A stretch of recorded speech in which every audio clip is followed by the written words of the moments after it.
Look at this. We just flop a straight. Are you sure about that? Now it's good that I know that, because normally with GG Poker you get like an animation of like what you hit. Not the case now, but we even have a flush draw alongside of it. And flushes are super strong here, and they're both going all in, so we're happily calling it. This is a massive pot. In before someone's gonna tell me, well, maybe I should have read the rules. So we are playing some short deck, and I've never played short deck before, so I'm really curious to see how this is going to play out. We called here with the nines. And it's starting pretty good, I would say. Flopping top set. Now, being an MTT player, having never really played short deck, I have no idea what sizings to really use. So, considering equities run really close, I think we mostly want to go for big betting here. Also because a 7 or a 10. 7 has an open ender, an ace makes straight, 10 makes straight. With an ace you also have a gutter to a 7, 10 makes a gutter to a 7. Even though we block some things here, I think we want to bet big. Here's the jacks. We call, see a jam in the jam. I think that becomes a fold. Those pairs like jacks are not so good. This guy is 10-9 offsuit. That seems a little bit crazy to me. This guy is jack 10 offsuit. Both hands seem kind of out of line here for me.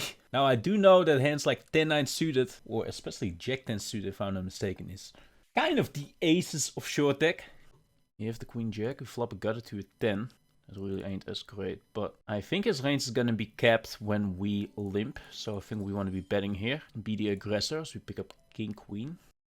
Mostly gonna be limping. Because equities run so close, allowing us to play more hands. So with the king, queen, the cutoff and a button called. Flop a king. I'm gonna bet, once again I'm gonna bet bigger. And take it down with the king, queen. So in this case, we limp the 10-9 suited, which like I say is like a super strong hand. See a raise and a call. So I think with him calling here, I think this becomes a jam. Because there's more money here in the pot. Whereas if he would not have, I probably would have just called. See a fold. And another fold. And it would have been a good flop. So with the king 7, we limped, button checked, we flop button pair. I think I just want to check. Another hand we can go for 3 streets of value with. I think we do want to call though. 6 on the turn, so an 8 makes a straight. We're gonna check. And he continues betting small. Do we want to turn his hand into a bluff? We don't block diamonds. Maybe going for fin value with an ace. I'm actually gonna raise here, turn my hand into a bluff. And we take it down. Plays pretty well post flop, so I think we just want to raise. See a call here. So flop a gutter to a 9. See a jam. Gonna have to let it go, I think. Yeah, the ace 9 offsuit.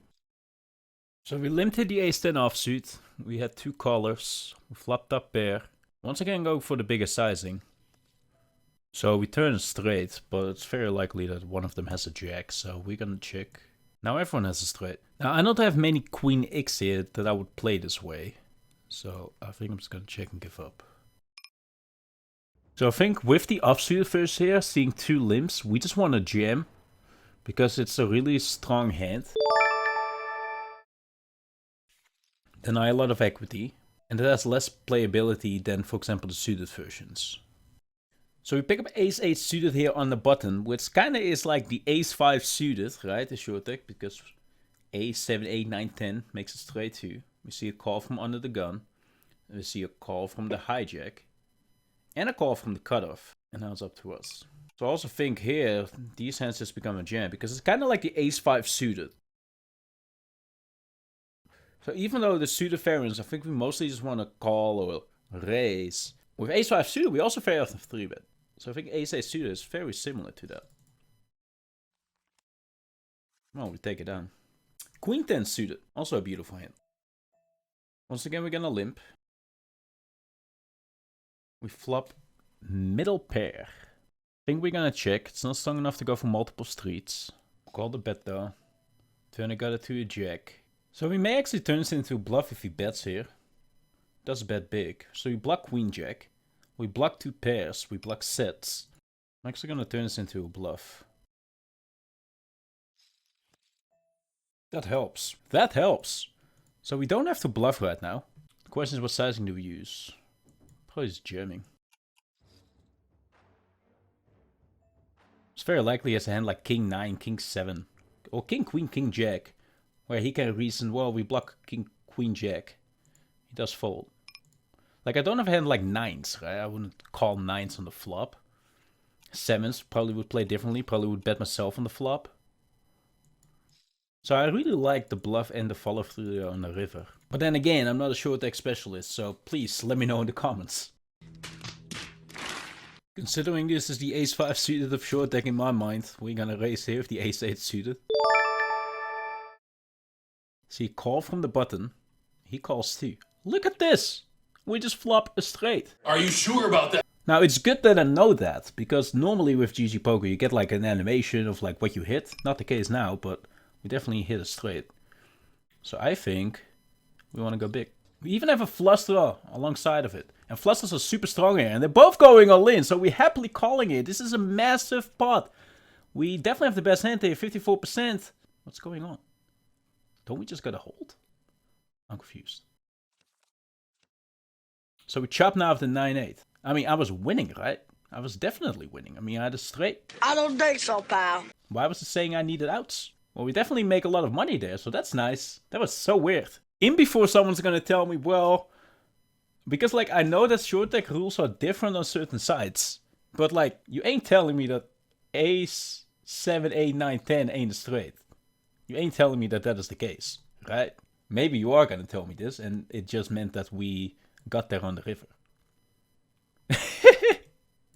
Maybe I should have read the rules.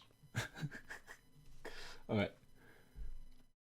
There's of course a 6 needed too.